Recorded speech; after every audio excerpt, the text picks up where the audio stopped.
Welcome to the video, and if you don't know who I am, my name is Becky and I make videos all about van life and living full-time in my self-built camper van.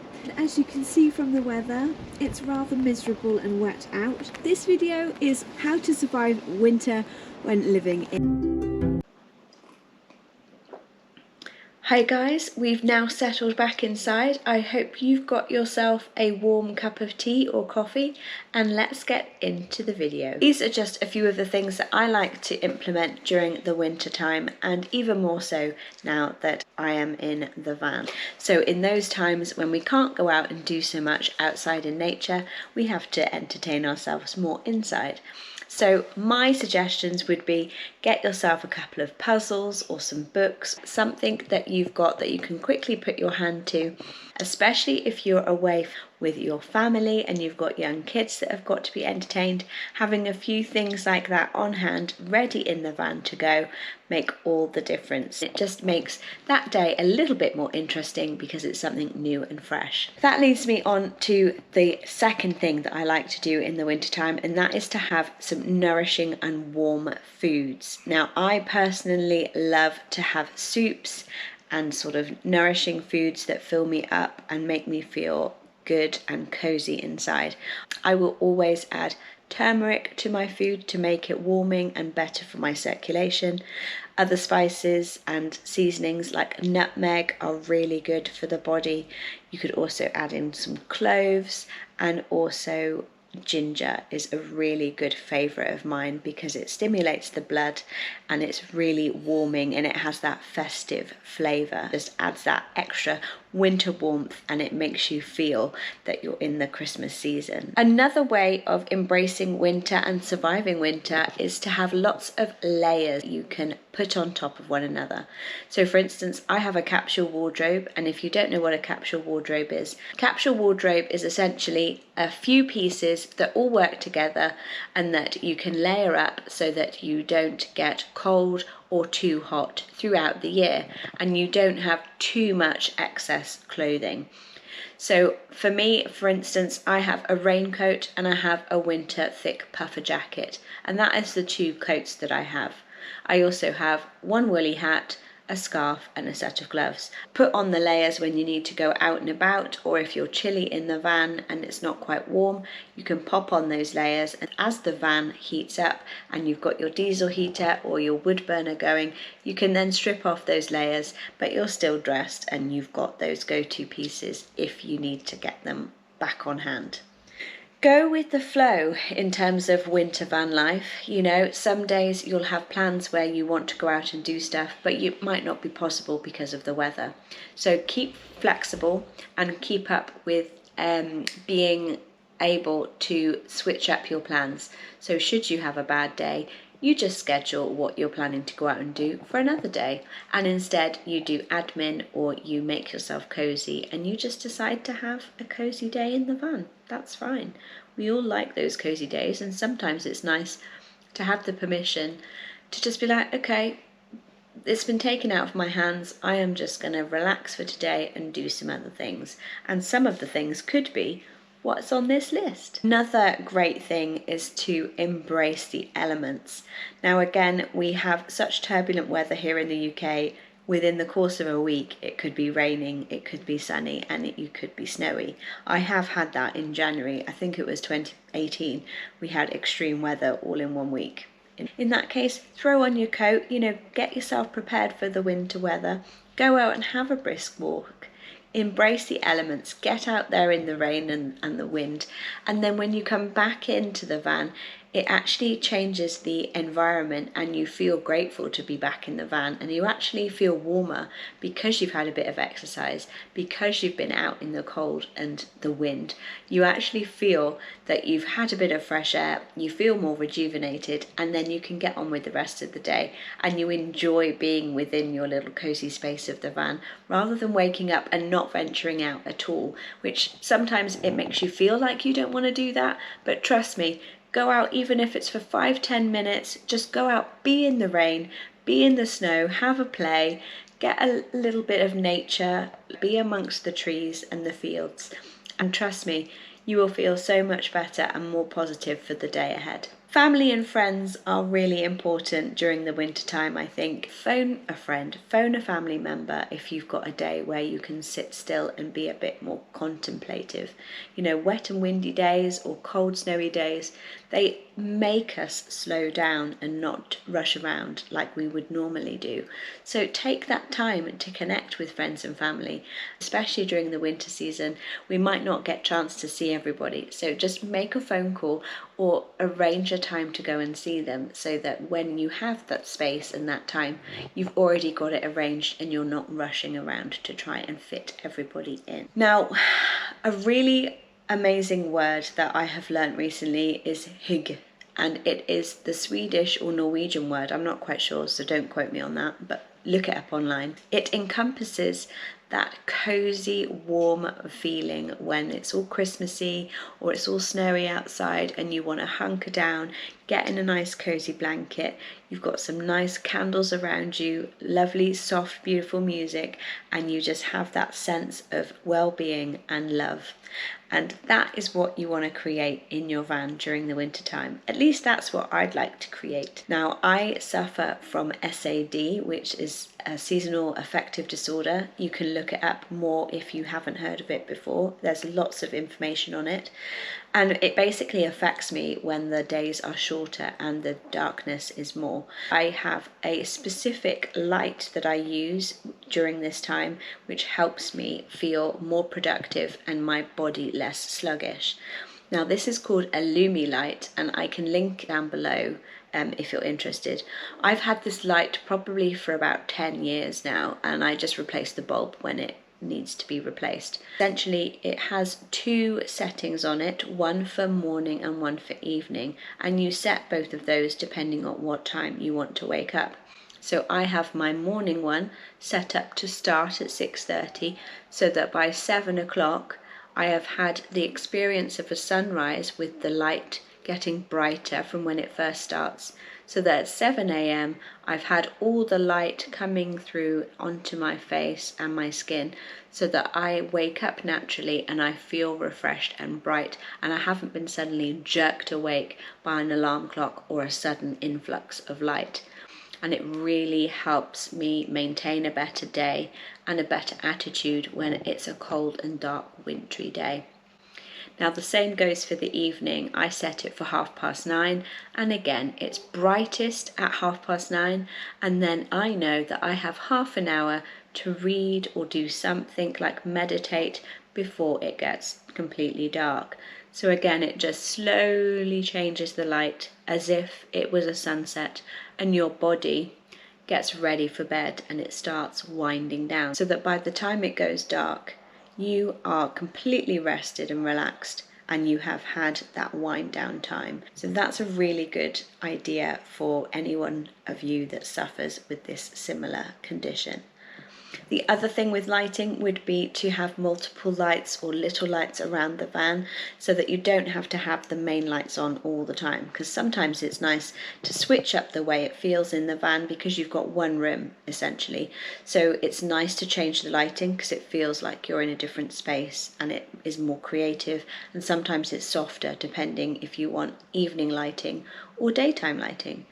So, for instance, the light that I'm using at the moment is actually a USB light that I will be having in the van. And it is this one here. Let me show you. It is this one here. It's got a little bulb there, which is pressed on with this button here. So you've got 3 light settings, 1, 2, 3. And it is powered by USB on the back there. It's super light. And actually, I used to have it stuck on the bottom with some 3M stickers on the bottom of the base here, and I would stick it on the wall of the campervan and have it as my bedside and reading light. So yeah, this is from Amazon, so I will link it down below. And it's been so far a really good little light, because as soon as it runs out, I just charge it again and it's good to go. So it's really little and portable. I also recently bought this little book light as well, and it's also charged. Got a little port on the side there, and it's got a rubber back so it doesn't slip, and then again it's just got 3 little press buttons. So it's got warm light, cool light, and a main like daylight. And you just clip it on your book like so. And you've got a little light for when you're reading or when you're doing a little task. There you go, you can see it a bit better now. And honestly, I love this little guy. I've been using it so much. It also has a indicator. I don't know whether you can see, but it's got a little blue set of lights up on the corner there, so that you know when it's running out of battery as well, so that you can quickly charge it. They're great. They're really suitable for, you know, small spaces. They're super light, and they're just handy to pop in a cupboard or somewhere near the bed so that you can use them whenever you need to. My other suggestion would be to try and have a routine on dark and gloomy days. So similar to when I was talking about the LUMIE light, try and make sure that you get up at a regular time every day if it's particularly bad during the winter time, or you know that you're in the middle of a storm and you've got a few days ahead of the same type of weather. Don't just sit and lounge in bed. Make sure you get up and are doing things to help stimulate your mind, keep your body moving, and just generally be conscious of your well-being. I find that when the weather's bad, my mental health does suffer a little bit, so I've got to keep myself entertained or productive in some manner. Now, you don't have to run around like a headless horseman or anything like that, but just maintaining a routine of getting up at a certain time, having your breakfast, and setting a goal for that day really helps during the winter months. So my suggestion would be get up, get some breakfast, you know, get yourself a goal or set yourself a task that you want to achieve and go about and do that. Set a time when you go to bed and set a time when you wake up, and that way you've at least achieved one thing in the day that is structured, and the rest of the day can just run a bit more fluid. But just, it's very easy to sit in the van and just mope about because you haven't got much space to utilize, and you can't go out for the cases that I'm talking about. This is for when it's really bad weather and you don't want to go out and do anything.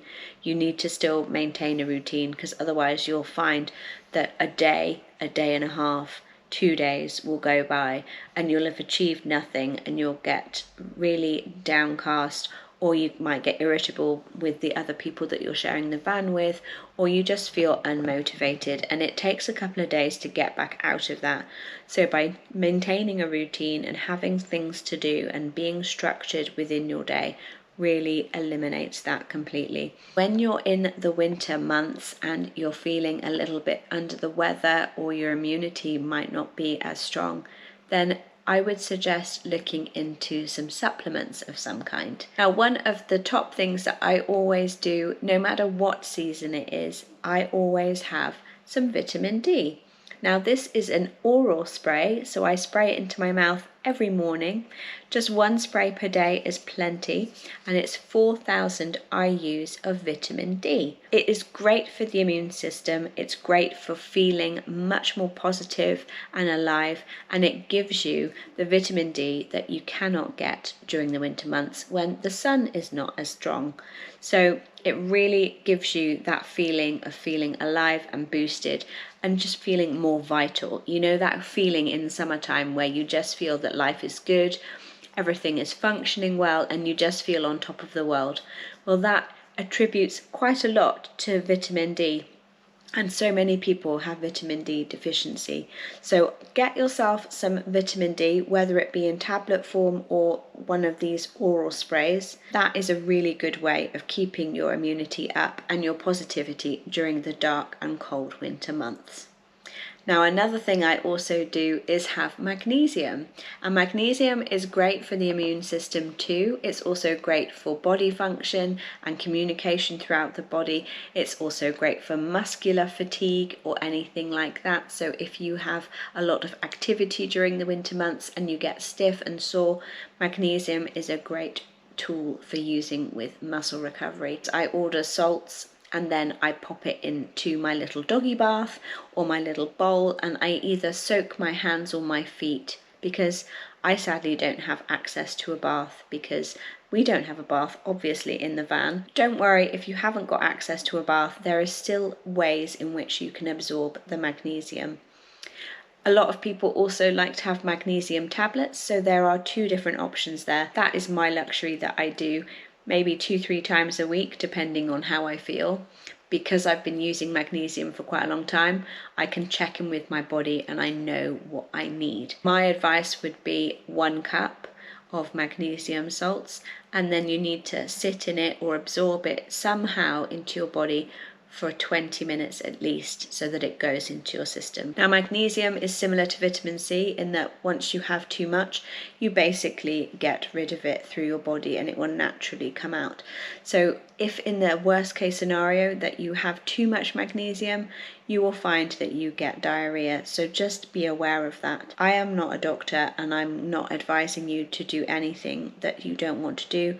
Check in with your doctor or medical centre just to make sure that you're okay to have these supplements, and enjoy them, because that's what they're supposed to do. They're supposed to enhance us and make us feel better. My last and final suggestion would be to do maintenance on the van, or to do little DIY jobs that you haven't got round to. Save them up for a wet and windy day, or a day where you don't have to be outside. Put that shelf up, put that little hook up that you've been meaning to do. If it needs a really good clean inside the van, make the bed, clear the surfaces, do a good deep clean in all the places that don't normally get cleaned, and reset the van so that the rest of the day is clear and you can put your hand to anything that you need to without having all this clutter around you. Because believe me, on days where it's cold and wet and you're not going outside, it soon gets to be a clutter. Please let me know down below, because I'm really interested to know what you do. Now, not all of these tips you will agree with, and you may well have extra additional tips to add to this. Please let me know down below. I hope that this has brought you some kind of help and advice in some way. So there you go, guys.